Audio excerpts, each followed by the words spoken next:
knowing that somehow this situation can and will be changed. Let us not wallow in the valley of despair. I say to you today, my friend,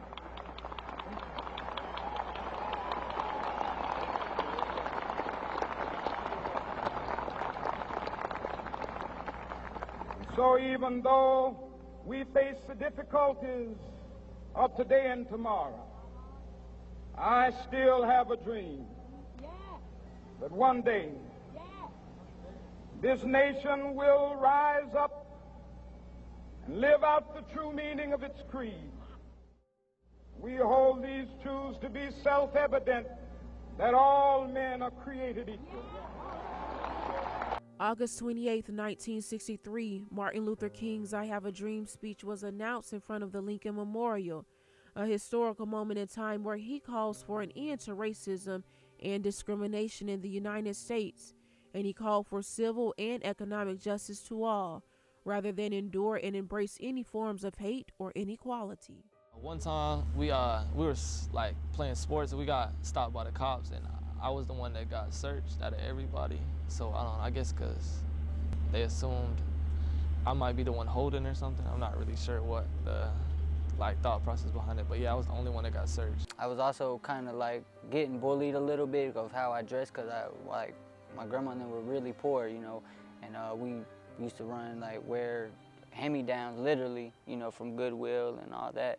You know, so I kind of picked on, so I would get in fights. My childhood really has to be viewed in terms of the church. So I would be taught things like, you know, marriage is one man and one woman. I do remember this older white lady kind of asked me in like a rhetorical way, kind of, oh, you like black girls? And it was like almost like off to the side while I was with a black girl. Almost like it was a bashful way as well. Like it was kind of a little weird. And let me tell you right up front, any of you young people, you want to marry a black man, you girls, don't ask me to do it, because I will not. You white brothers, you find a black sister, you want to marry an African or whatever more, don't ask Brother Donnie. I'll quit church, suit yourself. I'd rather you quit than me get in trouble with God.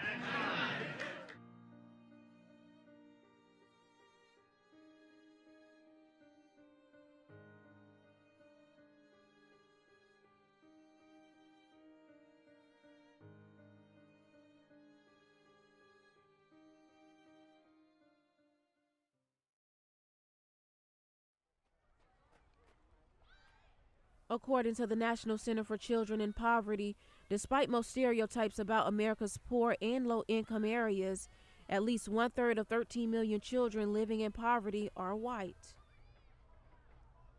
In most families, you'll often find a black sheep, and African Americans aren't strangers to being the black sheep in society. But what can one make of white wool counterparts that experience similar, if not the same, struggles? I was born in Tampa Bay, Florida originally, raised with my mom and dad.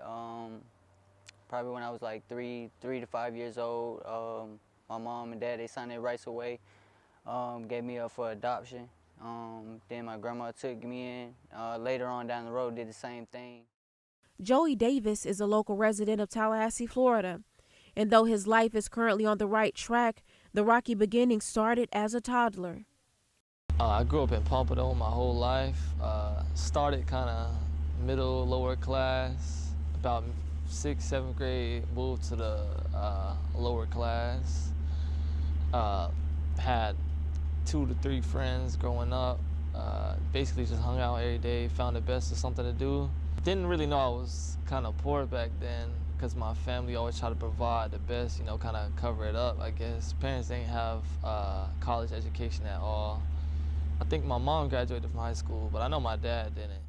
Born into a lower-class single-parent home, Craig Pence lives within the brackets of black culture, yet a victim of discrimination from other whites. And just like passing by, you know, seeing like 2 black kids and a white kid, people did stare, like I wonder what he was doing with them, or I don't know what their thought process was, but I did get some stares. My grandmother, she was racist. She used to say them similar remarks, you know, like, and love her, you know, like, because I liked it, black girls coming up as well, you know, She seen I had more black friends than white friends. Joey spent most of his childhood bouncing from group home to group home, but that was after Child Protection Services got word of his poor living conditions. Racism was even taking a toll on his lifestyle. As of I know, my mom, she kind of got like mental problem, and she wasn't able, from my understanding, to take. But on my dad's behalf, he just didn't want no part. I normally went to church in Fort Lauderdale at like a church I grew up with, but since the one was closer to home, I decided to check it out. And since like it was more like an upper class church, and they kind of looked at me as if I didn't fit in. According to the Kids Count Data Center in 2016, 42% of single mothers living in low-income areas of America were white. One may ask, what are some factors that may provoke a child to only associate themselves with their own race? Cortland and Josh are both board members of FSU College of Republicans. The two can recall moments in their lives where their environments were practicing systematic discrimination right under their noses. Back at home, but so there was a point in my senior year of high school, and everybody's talking about, you know, where they're going to go to college, what their next step is, and my plan was to go to community college, which under most circumstances is an incredibly safe choice. I would still be living at home, things like that. And my youth pastor pulled me out of class, and he sat me down in his office, and he said, you know, Court, I heard about your college plans. And I'm like, yes, sir, I'm planning on going to CF, the community college in the area, and then I want to go to Florida State. And he said, you know, you're not even considering a Christian college or a place like Bob Jones University, then I really think you should be questioning your salvation and your relationship with God. My parents they tried to encourage me, not really force it on me, but they tried to encourage me that you should carry yourself in a way that you would like to see yourself. That being said, throughout most of my schooling years, I actually was on a pretty strict dress code. That was just how our schools worked. So we all, every guy dressed the same, every girl dressed very similar. I have two sisters. On my dad's side, he got other siblings as well. So that's two other girls and another boy, but I haven't met them. Of course, you know, like every sibling, we all have our disagreements, our fights. But after that transition made, as far as me going into foster care, we kind of lost contact, hold grudges towards each other, resentment, blamed one another. So it was kind of like too much to try to fix.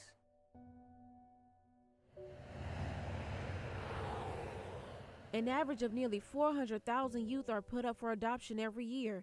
48% are female and 52% are male, stemming from reasons like child neglect, drug abuse, physical abuse, and the list goes on.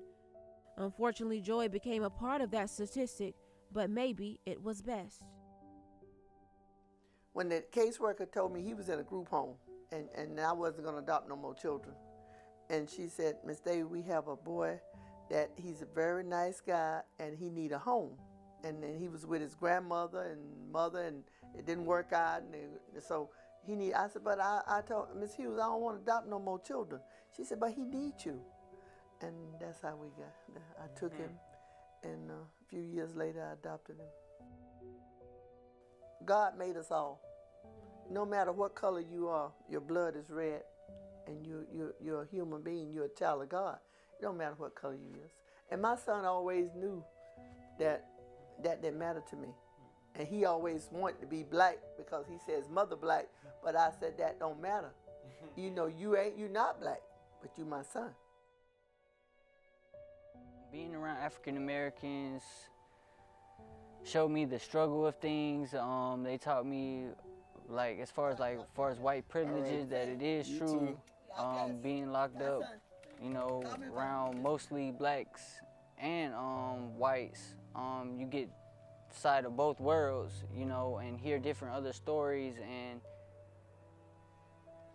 stuff that I hear, you know, that some of my African American friends tell me, you know, like, yeah, that's definitely like white privilege. Like these guys that go out, you know, got a regular job, you know what I'm saying? They get locked up or whatever, they get a slap on the wrist. But if it was an African American, you know, do the same thing, then he gets 10, 15, 20 years in prison. Joy and Craig now deal with the burden of facing discrimination from their own race because of the way they may act, dress, or who they associate themselves with. However, that doesn't seem to stop them from wanting to break the chain of hatred caused by decades of genocide and toxic superiority. See, I'm kind of in between, so I don't really fit in with the white people, but I don't really fit in with the black people, especially what's going on today. So a lot of like the cops killing people, the racism going on. So it does drive like a tunnel vision on what certain people might view of black people, what certain people might view of white people. At first, when I moved to Ms. Maple Davis' house, you know, people were looking down on me because I was white until they got to know me and being around them, and you know, they were seeing that, okay, this guy's cool, you know, he ain't, you know what I'm saying, no bad person, you know. People like Joy are all across America, individuals that wish to break free from the hateful family lineage, but not many have the courage or even the ability to speak up about it. He is a father of 4 beautiful mixed-race girls and prides himself on never allowing them to go through what he was forced to go through.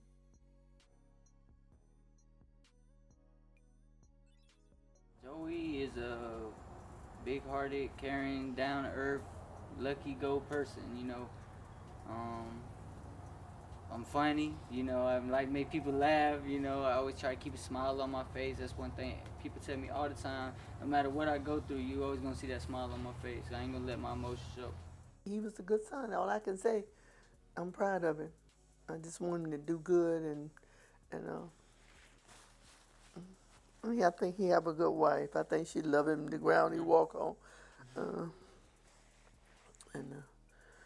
He's a good man. Now he's a man. He's good. It wasn't always easy for him, but he made it. He made it easy. He said, "I'm gonna make it, Mama." He did. Mm-hmm.